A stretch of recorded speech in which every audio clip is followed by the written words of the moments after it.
guys, it's Loey. Today's video is a review and demo of my new holy freaking grail mascara, the Jordana Best Lash Extreme. After hearing countless YouTubers, mostly Australian beauty bloggers talk about this, I found it at my local Walgreens and I was a little bit afraid of it, to say the least, because it was so inexpensive, and when products are really cheap like that, you kind of think to yourself, okay, this is going to suck. At least with mascaras, I feel like that, but this one is incredible. And I'm going to be showing you my demo in a few minutes here, but it is basically one of the most volumizing mascaras out there. It just has a basic kind of, traditional brush, nothing too fancy, but the formula is what's really, really special on it. And I kind of say in my demo that the mascara is more wet, which a lot of people who want volume don't really associate with a good mascara, because we like a lot of dry mascaras.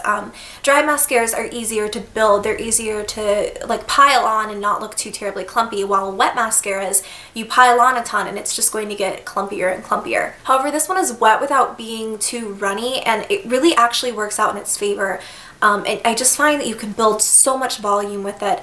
And it's one of my favorite mascaras right now, either for a more natural look, or today I'm wearing, something a lot more smoky, and it looks phenomenal. So I'm going to go ahead and show you my demo real quick, and then I will be back to kind of talk to you a little bit more about the pros and cons of this product. So for this demonstration, I'm going to go ahead and curl my eyelashes just using a Revlon eyelash curler. And now I'm going to use my Jordana Best Lash Extreme Volumizing Mascara. This is the blackest black shade, and I've used it one other time, and I find that it really is super duper dark. So I don't think that they have any other shades, or if they did, I completely missed it, but this one is super black.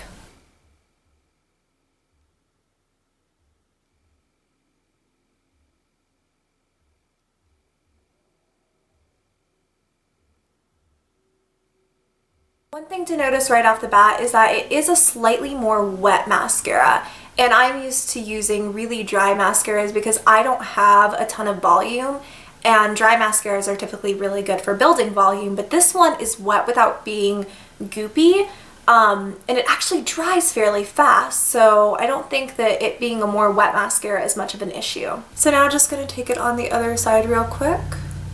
By the way, I'm not using any kind of primer or anything. My eyelashes have just been curled, and that's pretty much it. I barely have any eyelashes. They're super blonde, so sometimes people ask me if I've used a primer, but nope, they're just invisible.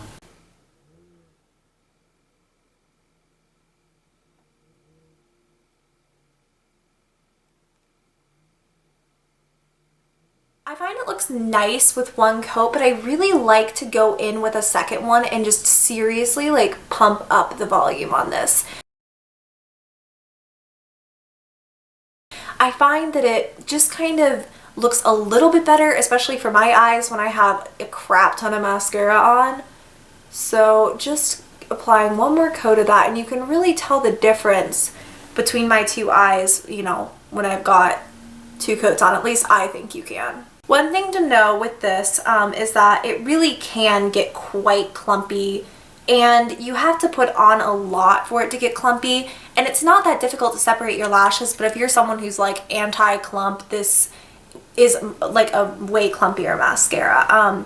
It's something that someone with barely any lashes like me isn't going to mind, because a clumpy lash look typically looks a little bit better, but just something to think about if you really are anti-clump mascara. So now I'm going to use it on my lower lashes, and I've actually never used it down there. And off the bat, I love how black it makes them look and how long they are.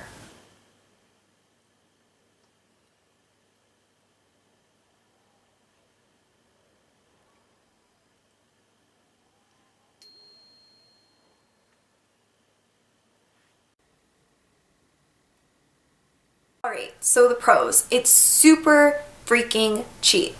So inexpensive. And I can't think of the price off the top of my head. I think it's maybe $3 or $4 depending on, where you shop. I think on Cherry Culture it's $3. I think at Walgreens it was also $3. So it's just so inexpensive. On top of that, it's fairly easily accessible for most of us in the States. I know if you're overseas, you can order it from like Cherry Culture, and maybe like some other websites, but at least for those of us in the US, this is pretty easy to get. It creates tons and tons and tons of volume, and it's very dark, so it makes your lashes dark and thick, and it just looks really, really nice once you have it on. The cons, however, if you are someone who doesn't necessarily need a lot of volume, I'm expecting you're not going for a volumizing mascara anyways, but if you're someone who wants length instead of volume, this mascara isn't going to necessarily deliver that. It does deliver some length, just not a ton, and it doesn't really separate your lashes either. It more or less is going to clump them together so that they look thicker.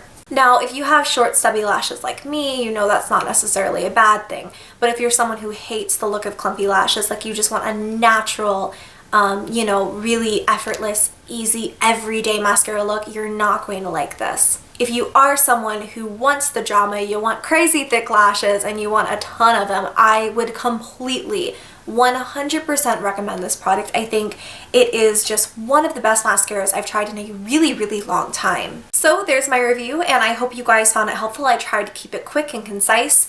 This mascara doesn't flake, it doesn't smudge, I don't have any issues with it pulling down curl, at least for me. I have naturally curly lashes anyways though. And in my book, it's an A+++++, new holy grail product, and I'm so happy I found it. So if you did enjoy the review, give the video a thumbs up. It really does help me so much. Leave me a comment down below of your favorite drugstore mascara so I can go and check it out. And yeah, please subscribe to my channel if you haven't already for more fun and quick reviews like this. Until my next video, I will talk to you girls very soon, and until then, I love you so much. Bye!